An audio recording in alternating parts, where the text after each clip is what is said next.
Hey Anna, Daphne here. How are you? Good to hear from you. Thank you for writing another essay for us. And really good question about the template. Okay, so I would suggest uh, don't necessarily learn it by heart. Use it, but also it's very important that you can adapt it to suit your own style. If you just use only the template, the danger is that your essay does not sound like you. So it's there to guide you, but it is not a rule. Do you see what I mean?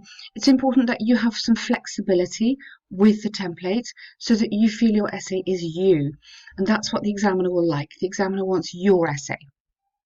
Okay, if it's a bit long at the moment, don't worry. I think as we go through, probably you'll work out what you want of the template and what you don't want of the template.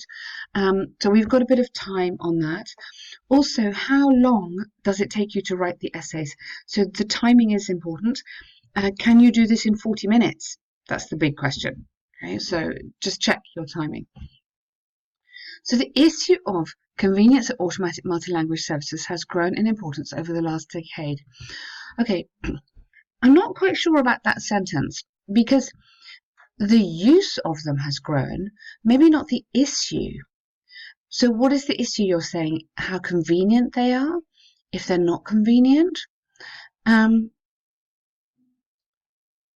because everyone knows they're convenient, but whether they're good or not, maybe that's the issue. So I might just slightly change that sentence. Say, I like has grown in importance. Okay. Um, these issues maybe surrounding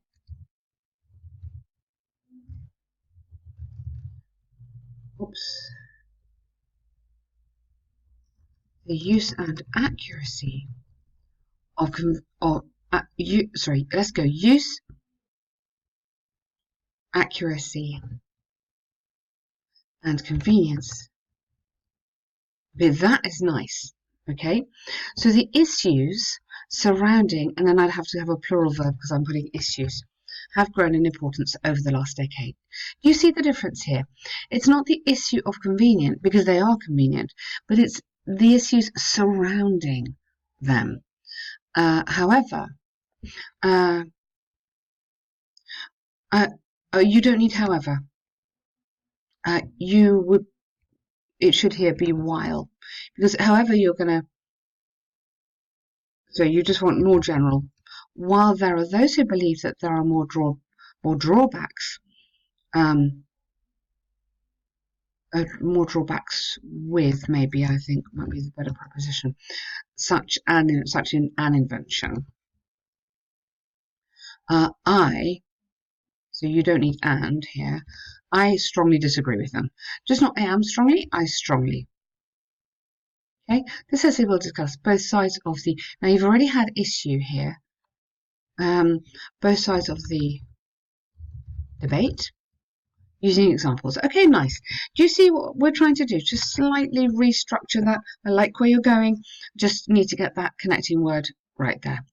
On the one hand, there's ample evidence that converting language applications could contribute to quality communication in urgent and complex situations, such as hospitalization or criminal accidents abroad, without imposing a language barrier. Wow, brilliant! Without imposing a language barrier. Uh, Maybe I would just put here by withdrawing the obvious language barrier. Okay, I'm not sure about imposing works here. I like imposing, it's brilliant, but I might say by withdrawing. So you're using the application which is taking away. So, and the obvious, and then go into here, language barrier. Okay, so for me, that using that word works better. The central reason behind this is twofold. So, first, so this bit of the template, you don't have to have this. Yeah, you can. It's fantastic. But if you want to, if you're worried about the words, you could start here. In such cases, yeah. In such cases, precious time is not wasted in you waste time in doing something. Searching for, we need that preposition, searching for a professional language skilled person. Okay, I'd say a professional interpreter. Whoopsie. Okay, an interpreter is a language skilled person for translation. So let's just be academic. Use these words. Professional interpreter. Secondly, if it were not for online translators, details and obstacles of happening situation would not be described as thoroughly as possible, and this might prevent. So, what do you mean? If it were not for online translators, I love that. Details and obstacles of happened situation. I'm not sure what you mean there. So, details would not be described as thoroughly. You want this word? Thoroughly. So, thoroughly means as fully. Yeah, I think that's the word you might mean, as possible. And this might bring severe consequences either for health or economy. For example, an extensive study by the World Health Organization showed that 70% of foreign patients were able to explain their symptoms in detail with the assistance of online translation tools such as Google Translate, which accelerated the different diagnosis stage and improves the outcome of treatment in the long run. So, okay, that's fine. Maybe we could have medical, link it back to medical situations.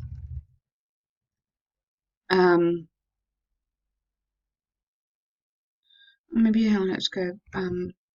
Those who's using it? Those living overseas may not be able to communicate. Medical. Oh, hang on. Medical situation details.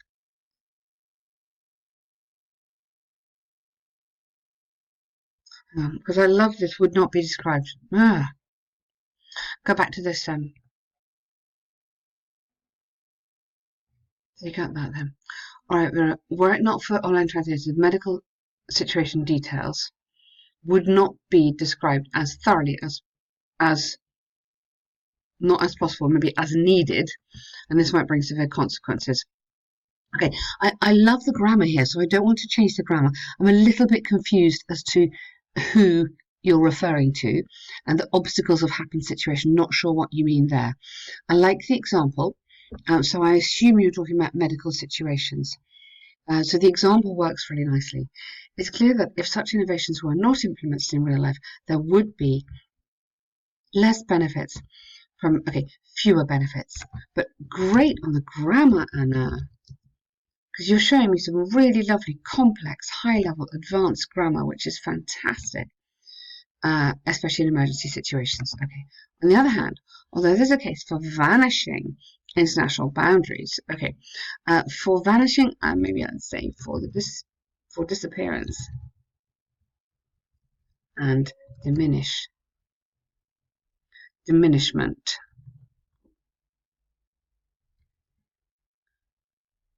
Oh, spelling today, sorry.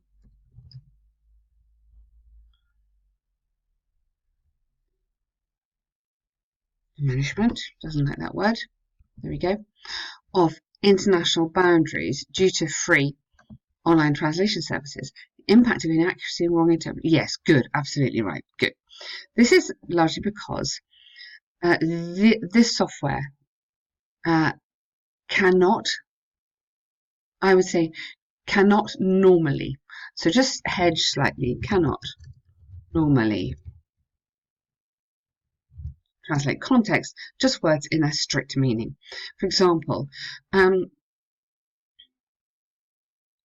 yes, I think it might be nice to develop this a bit more here. Strict meaning, and what's the problem here? Which may sometimes lead to mistranslations or serious misunderstandings. So that's very important to just add in this kind of thing, which develops your argument. It just makes your point clearer, okay? For example, recent empirical research by Oxford demonstrated that filling application forms for work with the we fill in an application forms for work or for a job with the help of a translator reduces the chances of being reduces the chances of being employed. It should be an ing by 30% due to inaccuracy in converting the information that eventually may show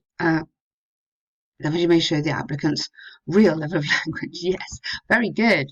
Consistent with this line of thinking is that accessible online tools for translation at this moment could not replace. Okay, yes, could not, comma, in reality, or could not yet replace the real skills of using a language, or maybe knowing a language. Okay, good. Nice paragraph there. Well done. You've explained that really well. To conclude from the arguments examples given, I firmly believe that the merits, watch out on articles. You know in your language this is more difficult, okay? But we need them in English. The merits of using multilingual translation applications far outweigh any possible struggles. It is predicted that software will be improved, good, and the role of these plural apps will increasingly grow in importance in our global world. Now just to finish with, but nice essay, and I'm particularly impressed with your grammar. Okay, so next time try how much you can do in 40 minutes. Maybe just give me a bit more development on your arguments.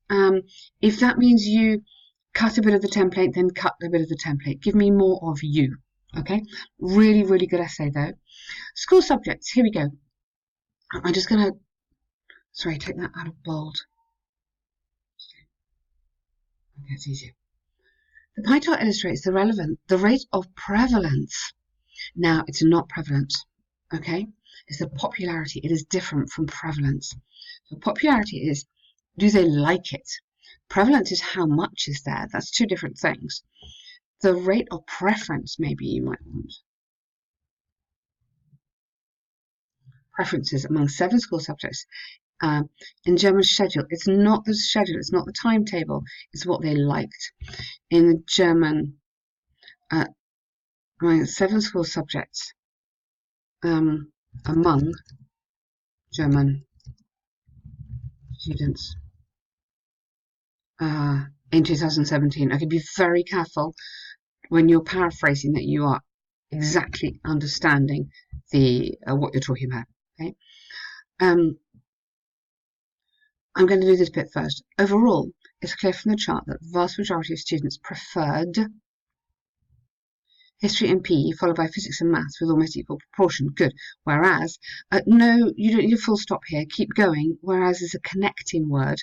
Only about a quarter of yeah, lovely. Now for me, I think I might have said this before. For me, I like to put this up here. And one of my colleagues, Ellen, we agree on this one. Ben likes it at the end. It doesn't matter. It doesn't matter for the exam. It's whatever you feel comfortable with. But for me, this is more logical. This is like an intro. And then here we go into the details. So rather than there were 4 main sectors, because you've already told me this, okay, you can say the 4 most popular main sectors, which in combination represented over 80% of the pie chart volume,